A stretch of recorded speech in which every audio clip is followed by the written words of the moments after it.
Et je pense que comme nous avons pu tous le constater, nous avons une progression de la plupart de nos indicateurs aujourd'hui. Nous avons essayé juste de faire le point sur l'ensemble des 3 premiers mois, à savoir le mois de mars, le mois d'avril, le mois de mai, et comparé au mois de juin. En termes de nombre de cas, nous avons une progression de plus de 38%, avec plus de 2765 cas notés dans le courant du mois de juin. La proportion des guéris a aussi très bien évolué parce que nous étions à 2414 guéris. Aujourd'hui, nous sommes à 4599 guéris. Nous avons un taux de guérison à 65%, quelque chose qui est quand même très appréciable. Toutefois, le nombre de décès a fortement augmenté, surtout pour ce mois de juin. Comparé aux 3 mois précédents, nous avons une progression de presque 74 décès. Concernant la proportion des cas entre les cas de contact communautaire et importés, les cas contacts sont aujourd'hui à 78,5%. Les cas communautaires ont augmenté un peu et sont aujourd'hui à 19,5% contre 10,20% lors de notre précédente communication. Les cas importés restent stables autour de 2%. Par rapport à la répartition géographique, je pense que nous le savons, toutes les régions du Sénégal sont touchées. Et aujourd'hui, nous avons 58 de nos 79 districts qui sont touchés, donc une proportion de 73% des districts sanitaires qui sont touchés. Aujourd'hui, nous avons quand même 21 districts qui n'ont jamais eu de cas. Et nous avons également noté aujourd'hui 7 districts qu'on peut considérer comme inactifs. C'est des districts qui avaient des cas et qui, depuis 28 jours, c'est-à-dire 14 fois la durée d'incubation du virus, n'ont plus de cas. Donc, c'est essentiellement les districts de Djouloulou, Nioro, Diakhao, Sakal, Linguère, Goudiri et Kédougou. Et on espère que d'autres districts pourront également rentrer dans le bas. Concernant l'âge de nos patients, aujourd'hui, les moins de 20 ans, entre 0 et 20 ans, représentent 16% de nos cas. Entre les 20 et 59 ans, représentent 69% de nos cas. Et les 60 ans et plus représentent 15% de nos cas. Par rapport à la répartition des sexes, la variation n'est pas importante. C'est toujours les hommes qui viennent en tête avec 58,68% des cas et les femmes 41,32% des cas. Concernant les agents de santé infectés, lors de notre précédente communication, nous étions à 136 personnels de santé infectés. Aujourd'hui, en tout cas sur ce mois de juin, nous avons une progression de plus 100. Nous sommes à 236 personnels de santé infectés. Et comme on le dit, ce personnel de santé infecté est infecté dans la structure de santé, mais également dans la communauté. Chose particulière à noter cette fois-ci, c'est que nous avons maintenant des agents infectés dans nos centres de traitement. Et nous en avons 5 qui ont été notés. Et ces 5 agents sont actuellement pris en charge dans les structures et leur état de santé est stable. Concernant les tests de laboratoire, je pense qu'on le voit tous les jours, l'effort qui est fait par nos 2 laboratoires qui sont impliqués, à savoir l'Institut Pasteur de Dakar et l'IRSF, dans le diagnostic. Nous sommes à 88 106 000 tests effectués. Et dans ce lot, l'Institut Pasteur a procédé aux 86% des tests et l'IRSF à 14% des tests. Donc, au vu de ces résultats, je pense que nous apprécions tous. On peut penser que la situation est préoccupante. Effectivement, on peut dire que la situation est préoccupante, mais ce qu'il faut savoir, c'est que le Sénégal ne constitue pas une exception dans le monde. Aujourd'hui, la barre des 10 millions de cas a été franchie, la barre des 500 000 décès a été franchie et plus de 188 pays sont touchés.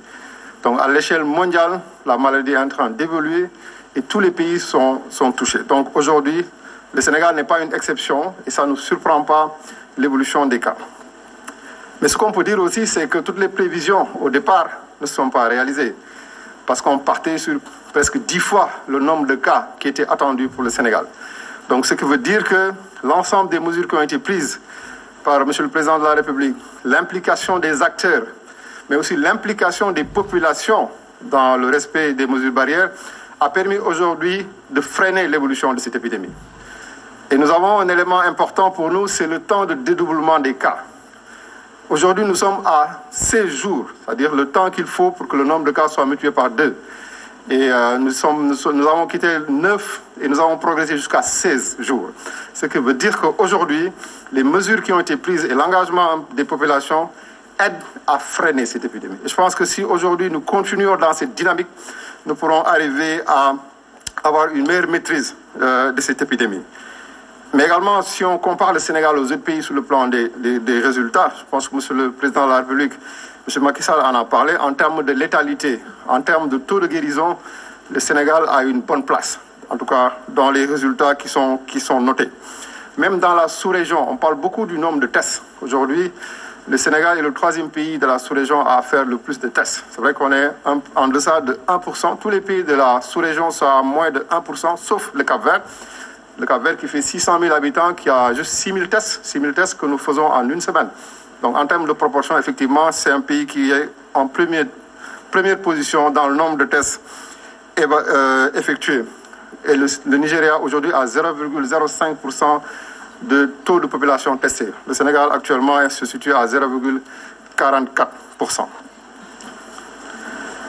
Et au vu un peu de tous ces résultats, et un peu de la situation actuelle, avec les mesures qui ont été prises par M. le Président de la République, la stratégie doit être réajustée. Aujourd'hui, le focus, en tout cas sur les instructions de M. le ministre de la Santé, c'est de mettre l'accent sur les malades et la protection des personnes vulnérables. Ces personnes vulnérables qui sont les personnes âgées et les personnes qui ont des tares, mais également d'autres catégories de personnes, comme on l'a vu dernièrement, par exemple les détenus, qui sont aujourd'hui des personnes vulnérables, pour lesquelles un accent particulier doit être mis à leur niveau. Et donc, c'est de faire focus sur ces personnes et d'essayer de réduire cette mortalité. Parce qu'aujourd'hui, comme on l'a vu et comme on l'avait prévu, le nombre de cas graves augmente et cette mortalité augmente. Donc, il est important qu'on puisse mettre l'accent sur ces cibles pour pouvoir maîtriser cette épidémie et ses conséquences négatives. C'est pourquoi, dans le cadre déjà des tests, ce qui est décidé, c'est que les tests ne se feront que sur les personnes qui sont symptomatiques. Donc, le test systématique que nous faisions sur les contacts qui n'avaient pas de symptômes, cette stratégie va être arrêtée. Donc, aujourd'hui, les tests ne feront que sur les personnes symptomatiques. Et cela aussi, c'est important que les populations puissent le comprendre et qu'on ne soit pas là à demander des tests. Que la stratégie maintenant, c'est que le test se fera sur les personnes qui sont symptomatiques et les personnes vulnérables. Ça ne veut pas dire que les personnes contacts ne seront pas suivies, ne seront pas répertoriées. Donc, ces personnes seront suivies, répertoriées. Mais pour les tests seront réservés à ce groupe de personnes symptomatiques et vulnérables. Cela aussi nous amène à amener une autre stratégie que M. le ministre de la Santé a annoncée. C'est par rapport à la prise en charge à domicile, donc qui fait l'objet de débats, qui n'est pas une première pour le Sénégal, parce que d'autres pays l'ont déjà expérimenté, l'ont fait avec des résultats. Nous, au Sénégal, effectivement, dès le départ, beaucoup de discussions se sont posées par rapport à nos conditions de vie, à nos conditions d'habitat. Mais ce que nous avons vu, c'est que certaines personnes, certaines populations remplissent les conditions pour être prises en charge à domicile. Et il y a aussi un fait important qui nous pousse à y aller, parce que nous avons aussi des cas de refus. Donc, avec l'augmentation de la stigmatisation, il y a eu des cas de refus. Et nous en avons plus de 200 personnes qui refusent d'aller dans les centres de traitement. Ces personnes, nous ne pouvons pas les abandonner. Nous sommes obligés de les prendre en charge. Et donc, c'est dans ce cadre-là que cette stratégie va être développée, renforcée, parce qu'à ce jour, nous avons déjà plus de 200 personnes entre Dakar et Diourbel qui ont été guéries à domicile. Nous avons une meilleure maîtrise, une meilleure connaissance excusez-moi, de la transmission de cette maladie.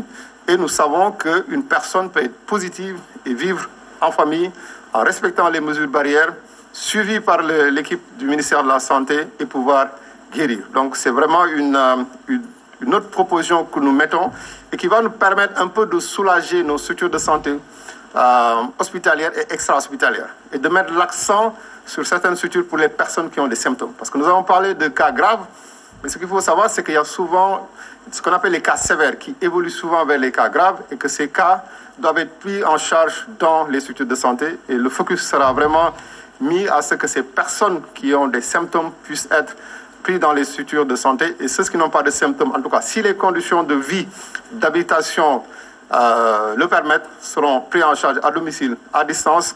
Et la téléconsultation sera mise en place. Des équipes d'intervention aussi seront déployées. Et tout cela se fera dans toute la confidentialité et dans tout le secret médical. Parce que c'est un élément aussi important de stigmatisation qui faisait que les personnes refusent d'aller dans les centres de traitement. Maintenant, il y a une réflexion qui est menée par rapport aux voyageurs, parce qu'avec l'ouverture prochaine des frontières et des vols au niveau international, il y a une réflexion pour le Sénégal que les passagers fassent leurs tests avant de rentrer dans le territoire national. Aujourd'hui, la stratégie, c'est de prélever tous les voyageurs au niveau de l'aéroport à l'arrivée. Et c'est une stratégie qui n'est pas viable, parce que si on arrive à avoir plus de 1000 passagers arrivant au même moment, comme on le voit le soir, techniquement, il va être très difficile de faire les tests. Donc, c'est une réflexion qui sera approfondie et validée par les autorités. C'est de pouvoir faire les tests avant d'entrer dans le territoire sénégalais. Donc, ce qui permettra, en tout cas pour nous, de réduire au maximum, même si ça n'empêche pas, une personne peut rentrer dans le territoire national, tester positif et qui puisse après développer sa maladie. Mais ça va nous aider à diminuer le taux de cas importés. Également pour les personnes qui doivent voyager, ça c'est une situation nouvelle. De la même manière que si le Sénégal décide de faire des tests pour les voyageurs à l'arrivée, pour le départ, cette situation va se poser. Donc aujourd'hui, il y a des pays qui demandent des tests pour leurs ressortissants, en tout cas pour les voyageurs. Et un ou des laboratoires seront désignés pour faire ces tests au niveau du Sénégal. Maintenant, après, le débat viendra, est-ce que ce sera à la charge du voyageur ou à la charge de l'État? Donc, c'est un peu le point que je voulais faire et rappeler encore le respect des mesures barrières au stade où nous sommes. La situation, c'est vrai, est difficile. Et comme je le dis, toutes les stratégies qui ont été développées actuellement ont permis de réduire l'évolution de cette épidémie. Donc, si on continue à garder le cap avec le respect des mesures barrières, l'hygiène des mains, le port de masque, la distanciation physique, cela permettra, en tout cas nous sommes sûrs, d'arriver à maîtriser cette épidémie. Et comme on le dit, c'est vrai, nous demandons de vivre avec la maladie, mais ce qu'on dit, c'est circulons librement, mais ne laissons pas circuler le virus. Ça, c'est extrêmement important. Je vais maintenant passer la parole au professeur Seydi. Pour la partie Wolof, cette fois-ci, c'est notre collègue, le professeur Bey, qui va faire la synthèse Wolof